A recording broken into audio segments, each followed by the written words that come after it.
យើងចង់ចាប់ដើមអាជីវកម្មតែមិនដឹងថាទៅរកគំនិតហ្នឹងមកពីណាមិនដឹងថាគំនិតអាជីវកម្មបែបណាដែលវាមានសក្តានុពលអញ្ចឹងណាហ្នឹងហើយអាហ្នឹងវាដូចនឹងបងប្អូនពាក់វ៉ែនតាមួយដែលប្រឡាក់ដែលស្អាតអញ្ចឹងយើងពិបាកមួយឆ្ងាយយើងមើលបានតែចិត្តទេអញ្ចឹងថ្ងៃនេះខ្ញុំចង់បបួលបងប្អូនក្នុងការដោះវ៉ែនតាដែលប្រឡាក់អញ្ចឹងណា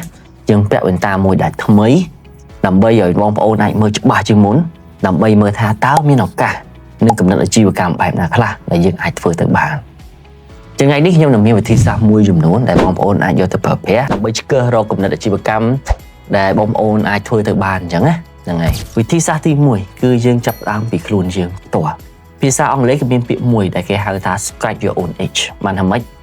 ហាលមាស់របស់ខ្លួនឯងហ្នឹងហើយកន្លែងនេះគេចង់និយាយថាយើងចាប់ផ្ដើមពីការដោះស្រាយបញ្ហាដែលយើងខ្លួនឯងនេះជួបប្រទះយើងត្រូវសួរខ្លួនឯងថាតើរងថ្ងៃនេះតើមានអីដែលយើងធុញទ្រាន់ណាបញ្ហាអីដែលយើងធុញទ្រាន់ហើយចង់រកដំណោះស្រាយខ្លាំងមែនតើឧទាហរណ៍ថាអ្នកនរអស់នេះកំងអាហារចុះតែពិបាករកអ្នកដឹកអីចឹងទៅអ្នកនរអស់គ្នាចង់ធ្វើការចំណាយទិញអីវ៉ាន់ចឹងត្រូវការ pay លុយប៉ុន្តែត្រូវការដូរ app ចុះឡើងដើម្បីបង់លុយឬក៏អីចឹងទៅហ្នឹងហើយពេលខ្លះបងប្អូនចង់ទៅរកអីរៀនប៉ុន្តែមិនដឹងថាទៅរកកន្លែងណាដែលគេមានរៀនហើយភាសាខ្មែរបានល្អហ្នឹងពិបាកអីចឹងទៅហ្នឹងហើយអញ្ចឹងបញ្ហាតូចៗនេះសិតតែជាគំនិតដែលបងប្អូនអាចយកកែច្នៃដើម្បីឲ្យខ្លាយទៅជាអាជីវកម្មមួយបានទាំងអស់ហ្នឹងហើយគ្រាន់តែបងប្អូនត្រូវមើលថាតើបញ្ហាដែលបងប្អូនជួបនេះវាញយប៉ុណ្ណាវាជារឿងដែលបងប្អូនជួបចាំថ្ងៃឬក៏អត់ចឹងណាមួយទៀតគឺបងប្អូនអាចទៅមើលទៅលើអនាគតបានន័យថាបងប្អូនអាចសាកសម័យមើលណាថា5ឆ្នាំ10ឆ្នាំទៅមុខទៀតណាតើបងប្អូនចង់ឃើញមានអ្វីកើតឡើងចង់ឃើញសេវាកម្មបែបណាដែលបងប្អូនចង់ប្រើចង់ឃើញបច្ចេកវិទ្យាបែបណាដែលបងប្អូនចង់មានអញ្ចឹងណាហ្នឹងហើយអញ្ចឹងនៅពេលដែលបងប្អូនសម័យខ្លួនឯងទៅថ្ងៃអនាគត5ទៅ10ឆ្នាំហើយមកមើលទៅលើទស្សនវិជ្ជាក្នុងពេលបច្ចុប្បន្នអ្វីដែលមានអ្វីដែលពុំមាន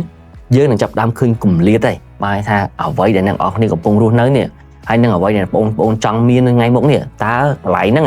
តើបងប្អូនអាចធ្វើទៅបានអត់ពីព្រោះថាអានេះគឺជាបញ្ហាមួយដែលបងប្អូនកំពុងតែជួបហើយបងប្អូនចង់មានហើយចង់សម័យឃើញថាថ្ងៃមុខចង់ឃើញមានសេវាកម្មបែបហ្នឹងចង់មានអាជីវកម្មបែបហ្នឹង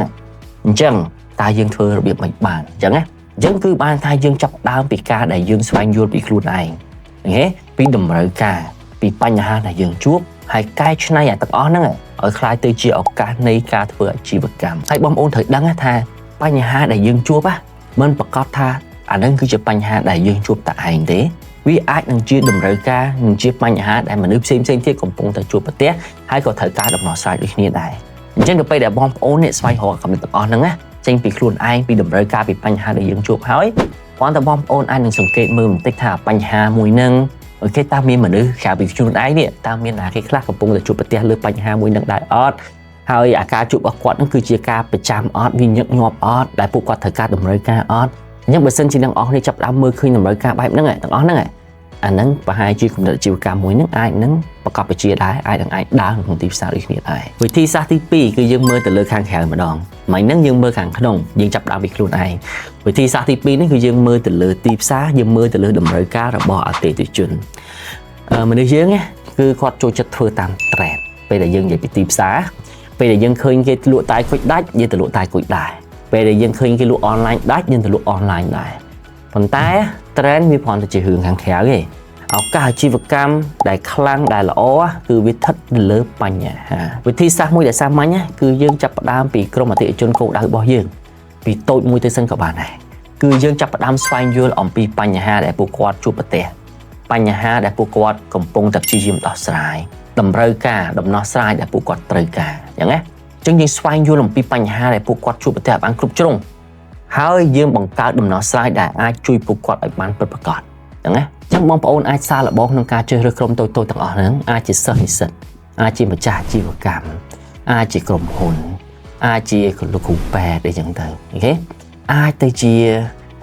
ឪពុកម្ដាយដែលពួកគាត់មានកូនតូចឬក៏អាចនឹងជាក្រុមហ៊ុនដែលបងប្អូនកំពុងធ្វើការជាមួយនេះហើយសួរថា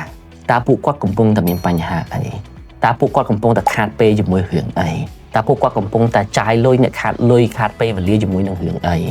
ហើយពួកគាត់កំពុងតែមានបញ្ហាអីដែលពួកគាត់ត្រូវការដំណោះស្រាយហើយរកអត់ទាន់បានអញ្ចឹងទៅ ចឹងទៅពេលដែលបងប្អូននេះស្វែងយល់ពីបញ្ហារបស់ពួកគាត់នេះពីក្រុមមួយហ្នឹងគេដែលបងប្អូនព្យាយាមកំពុងតែដាក់ជាគោលដៅនេះបងប្អូនអាចនឹងស្វែងរកដំណោះស្រាយដែលអាចជួយពួកគាត់បានចឹងបងប្អូនមិនបាច់នឹងគិតថាត្រូវរកកម្រិតពីណាឲ្យតែបងប្អូនអាចដោះស្រាយបញ្ហាឲ្យពួកគាត់អាហ្នឹងជាចំណុចចាប់ផ្ដើមនៃការដែលបងប្អូនមើលឃើញអំពីឱកាសនិងគំនិតអាជីវកម្មមួយដែលល្អហើយព្រោះបងប្អូនត្រូវដឹងថាបើសិនជាមនុស្សមួយក្រុមហ្នឹងអតិថិជនមួយក្រុមហ្នឹងគាត់មានបញ្ហាប្រកបបជាគេក៏មានភាគរយខ្ពស់ដែរដែលមានគេក្រុមគោលដៅហ្នឹងធំជាងហ្នឹងអ្នកផ្សេងដែលក្រុមហ៊ុនស្តៀងគ្នាហ្នឹងដែលកំពុងតែជួបប្រទះដោយគាត់ដែរអញ្ចឹងបើសិនជាយើងអាចដោះឲ្យរឿងទៅលើមួយក្រុមហ្នឹងក៏យើងអាចយករឿងមួយហ្នឹងដំណោះស្រាយមួយហ្នឹងទៅដាក់ទៅកាន់ក្រុមគោលដៅឲ្យកាន់តែធំជាងមុនបន្ថែមទៅទៀតតើតោះមួយវិធីសាស្ត្រទី2ក៏មានមួយជ្រុងទៀតដែលបងប្អូនអាចមើលទៅបានណាដែលគេហៅថាមើលទៅលើបញ្ហាដែលមិនសូវមានភាពតាក់ទាញភាសាអង់គ្លេសគេមានពាក្យមួយគេហៅថា unsexy problem បានន័យថាម៉េចបានថាបញ្ហាមួយហ្នឹងវាអត់ sexy ទេវាអត់មានអីតាក់ទាញទេហើយមនុស្សគឺអត់សូវចង់ទៅធ្វើដូចគ្នាដែរដោយសារតែវាមើលទៅវាអត់ទំនើបវាអត់ cool វាអត់ attractive ហ្នឹងហើយប៉ុន្តែពេលខ្លះអាកាសធំនៅលើអាបញ្ហាហើយគេនៅក្នុងអាបញ្ហាដែលគេមិនចង់ធ្វើដែលគេមើលរំលងបែបហ្នឹងណាឧទាហរណ៍មួយចំនួននេះឧទាហរណ៍ដូចជាតាក់ទងជាមួយនឹងរឿងបញ្ហាកាកសំណល់គេការគ្រប់គ្រងកាកសំណល់តាក់ទងជាមួយនឹងការគ្រប់គ្រងបញ្ហាបុគ្គលិកតាក់ទងមួយបញ្ហារបស់ម្ចាស់អាជីវកម្មតាក់ទងជាមួយនឹងរឿងដឹកជញ្ជូនតាក់ទងជាមួយនឹងរឿងការគ្រប់គ្រង stock អីចឹងណាឧទាហរណ៍ណាអញ្ចឹងអាការងារមួយចំនួនណាវាជាការងារដែលយើងជួបបញ្ហាប្រចាំថ្ងៃហើយវាធួរឲ្យធុញហើយមនុស្សខ្លះគឺគាត់ចង់ដោះស្រាយបញ្ហាទាំងអស់ហ្នឹងឯងប៉ុន្តែខ្ញុំចង់ឲ្យបងប្អូនថាពេលខ្លះបញ្ហាទាំងអស់ហ្នឹងដែលជាបញ្ហាសំខាន់ហើយលុយក៏នៅកន្លែងហ្នឹងដែរអញ្ចឹងណាហ្នឹងហើយអញ្ចឹងពេលខ្លះបងប្អូនខ្លះគាត់មើលរំលងបានមើលឃើញចំណុចហ្នឹងហ្នឹងហើយអញ្ចឹងអាហ្នឹងគឺសិតតែជាឱកាសមួយចំនួនដែលបងប្អូនអាចមើលទៅបានតាក់ទងជាមួយនឹងការស្វែងរកគំនិតអាជីវកម្មពីទីផ្សារពីតម្រូវការរបស់អតិថិជនផងដែរ